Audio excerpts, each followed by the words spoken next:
saya nggak pernah ganggu, saya nggak pernah protes. Kalau memang saya nggak protes masalah uang, 530 juta loh. Kalau saya nggak salah tuh dengar ya dari anak-anak saya nggak protes, biarlah, nggak ada masalah bagi saya. Tapi ya yang jelas hak perwalian karena dia sudah setuju, saya nggak ingin bermasalah. Ya udah, anak aja saya nggak ada masalah. Duit 530 kan udah dapat. Saya nggak tahu, saya bermasalah. Boleh tanya sama dia. Masa ribut-ribut kan sama dia. Dari awal saya udah tahu tuh. Dari awal dia anak saya dia apa, udah saya keluarga saya udah dihubungin. Ada orang yang menghubungi. Saya diam aja. Jadi berlanjut itu setelah saya tanda surat, dia bilang saya juga mau hak perwalian. Nah, ya emosi lah saya dong. Surat sudah dilengkapin, udah saya tanda tangan, dia bilang dia mau hak perwalian. Ya, siapa yang nggak emosi? Oke. Merasa dikecoh nggak kira-kira? Iya. Kan merasa dikecoh saya kan. Saya bilang, kok begitu Pak Dodi? Kemarin Pak Dodi ACC perwalian ke saya. Sekarang kok Pak Dodi mau juga perwalian? Terus apa namanya ini ngomong Pak Dodi? Kemarin iya, sekarang enggak. Bolak-balik dong Pak Dodi. Saya udah capek nih Pak Dodi. Ya, saya bilang begitu. Capek saya. Pikiran saya lagi stres. Anak sayang saya ini, bilang saya. Anak yang saya beragam. Dan sudah saya didik anak saya dengan anak Pak Dodi. Saya bilang begitu. Udah mulai jadi orang. Sikap dan tingkahnya udah mulai berubah. Sekarang Pak Dodi begini lagi ke saya. Capek dong saya Pak Dodi. Tolonglah mengerti perasaan saya. Ini saya udah jor-joran buat membantu anak saya dengan anak Pak Dodi ini agar menjadi orang. Alhamdulillah sekarang sama Pak Dodi udah baik. Kan udah baik hubungan Pak Dodi. Jangan Pak Dodi bukan ujuk-ujuk datang dari langit aja itu. Semuanya saya. Dekat dengan orang tua begini begitu. Tapi sekarang Pak Dodi bohongin lagi saya. Kemarin kata Pak Dodi iya, sekarang enggak. Kalau enggak dari awal lah ngomong. Jadi saya nggak capek ke pengadilan segala macam. Sekarang saya merasa dibohongin. Surat sudah saya tangan. Saya ngomong begitu. Ya kita sama-sama pelindon lah kitanya. Sama-sama kita pikir lah. Apa juga yang hidup mau dipikir. Dia udah menang. Dia suruh berpikir. Dia surat sudah saya tangan kan. Udah dapat. Saya merasa dicurangin. Nah situlah dari permasalahan. Jadi sekarang dia kan berbohong dia. Di situ menurut saya dari awalnya dia sesudah itu enggak. Jadi kan gimana ya kalau dengan hal-hal seperti itu saya mau ngomong apa saya? Berarti di sini yang dikatakan Pak Dodi juga kemarin sempat mengatakan ketika sudah mengurus ini mengapa Haji Fadil sampai memaki-maki mungkin karena ini alasan ya Pak Haji. Saya nggak memaki-maki dia, saya hanya ngomong begitu sama dia. Gimana sih Pak Dodi? Kemarin kata Pak Dodi oke. Ya, saya ngomong marah muka saya. Kalau sama kenapa? Sudah selesai saya tangani. Saya nggak mau ribut banget waktu itu. Ya. Sebenarnya kalau saya ambil saya sobek bisa. Tapi saya nggak mau nyobek. Karena kepala saya panas, tapi saya nggak mau terlalu jauh. Okay. Kalau saya sobek dia bergerak, nah, apa yang terjadi? Dia minta kan uangnya 530. Saya nggak ada masalah, ambillah duit itu. Kalau memang menyedia, ente kan begitu istilahnya. Tapi saya selesai ditandatangani, dia bilang perwalian lagi.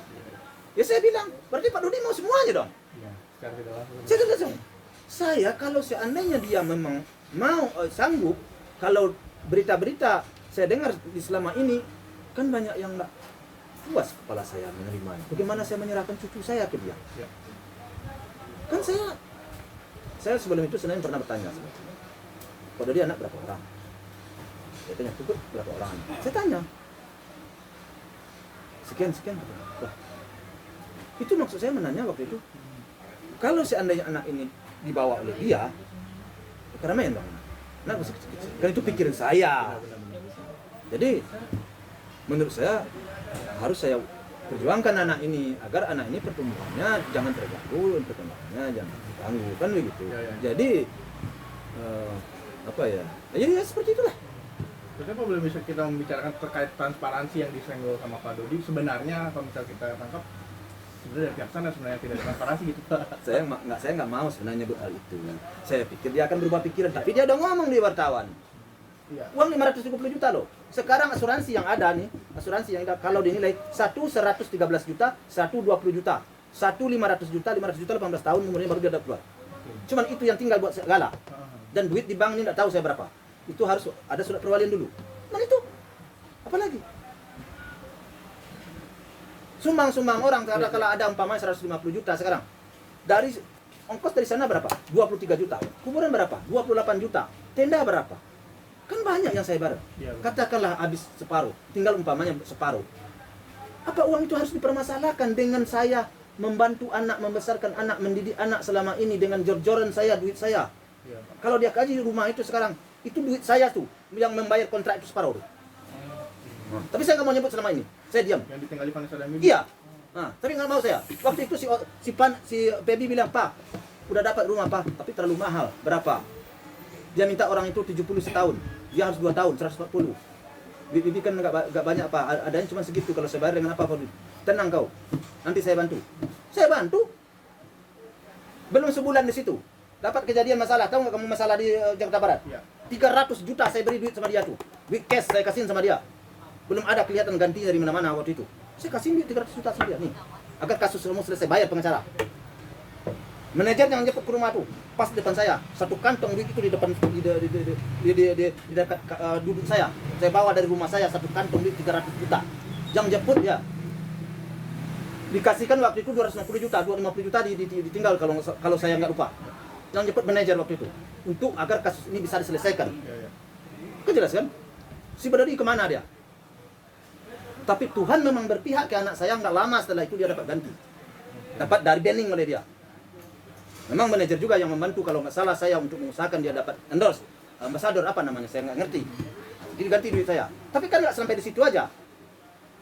Kemudian pindah lagi, kan belum selesai. Tambah lagi, pindah lagi pengacara, bayar lagi. Kan bayar orang tua ongkosnya kan. Kemudian pindah lagi kan, berapa kali kan. Yang nalangin siapa dulu? Apa dia langsung aja? Wajib. Mobilnya nggak ada mobil. Pernah nggak kalian lihat di pengadilan mobil HRP? Iya. Itu mobil siapa tuh? Itu mobil siapa tuh? Mobil saya itu. Dia nggak punya mobil, pakai bagi kamu dulu. Itu mobil saya itu. Jadi saya bantu anaknya jor-joran. Makanya saya bilang, kalau seandainya Pak Dodi ini tak pernah bertanya kepada anaknya, bagaimana sikap mertuanya kepada dia? Malu dia menanyakan harta ini, malu dia minta waris. Tapi dia nggak pernah, mungkin nggak pernah bertanya kali ya kepada anaknya, bagaimana sikap mertua kamu? Bagaimana mertua kamu terhadap kamu? Kalau seandainya dia pernah bertanya, dia nggak bakal sampai hati menurut saya. Tapi sayang mungkin selama ini dia nggak pernah bertanya-tanya kepada anaknya bagaimana sikap mertuanya itu terhadap anaknya itu. Soalnya gelap mata gitu. Gelap mata, saya nggak ngerti ya. Kenapa? Kok jauh berubah anak saya? Kan kalau kita berubah sikap anak kita, pasti kita pertanyakan dong. Udah baik kok baik kan? Kok tiba-tiba baik kan sama kita, baik kan sama anak, berkirim duit. Kan dia sendiri ngakui. Ya. Kan ngirim duit kepada adiknya kan? Ya. Itu siapa belakang? Kalau kamu dapat duit, bantu adik kamu. Bantu papa kamu. Sayangin dia.